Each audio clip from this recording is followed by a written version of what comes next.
krepšinio lygių lygoje dar vienos dramatiškos rungtynės. Paskutinę rungtynių sekundę Liudvinau komanda išnešė sveiką kailį rungtynėse su Žaidimų sporto mokyklos jaunystės komanda. Vaidas Matukaitis tapo rungtynių didvyriu, pelnė pergalingus 2 taškus. Po rungtynių kalbiname Liudvinau vyriausiąjį trenerį Artūrą Žimailą. Treneris, sakykit, atrodo jauna komanda, tačiau niekaip nepavyko palaužti šių jaunųjų krepšininkų. Sakykit, kokios tai priežastys? Prieš pat varžybas jau visi vangiai rinkosi, susikaupimo gal kažkiek pritrūko ir dėl to taip vangiai ir įsivažiavom.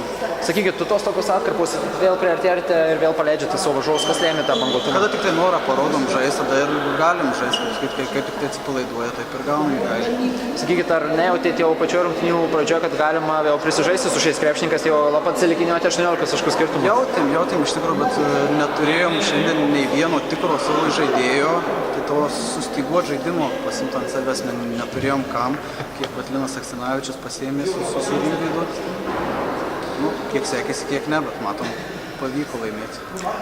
Sakykit, Žaidimų sporto mokyklos jaunystės komanda šiandien iš tikrųjų beprotiškai gerai pataikė 3 taškius metimus ir kokios to priežastys, ar galbūt pasitikėjimas savimi ūgtelėjęs, ar jūsų manymu? Jie, kiekvieną dieną treniruojasi, tikrai geri vaikinai, gerai žaidžia, gerai pataiko, taikėm zoninę gynybą, nes prieš tai ir iš po krepšinio, kaip sakyt, primetė ir iš tritaško, tai paskui rizikavom, davėm jėmes, bet buvo ir pramestų nemažai, kaip sakyt, pasiteisinimų su mumis.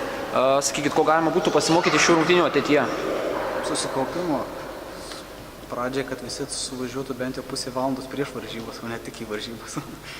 Supratau, dar šiek tiek grįžtant apie priešininkus. Jauni krepšininkai puikiai šiandien pataikė ir sakykit, kokį jūsų taktiniai pakeitimai lėmė, jog pačioje rungtynių pabaigoje persirite rezultatą galiausiai?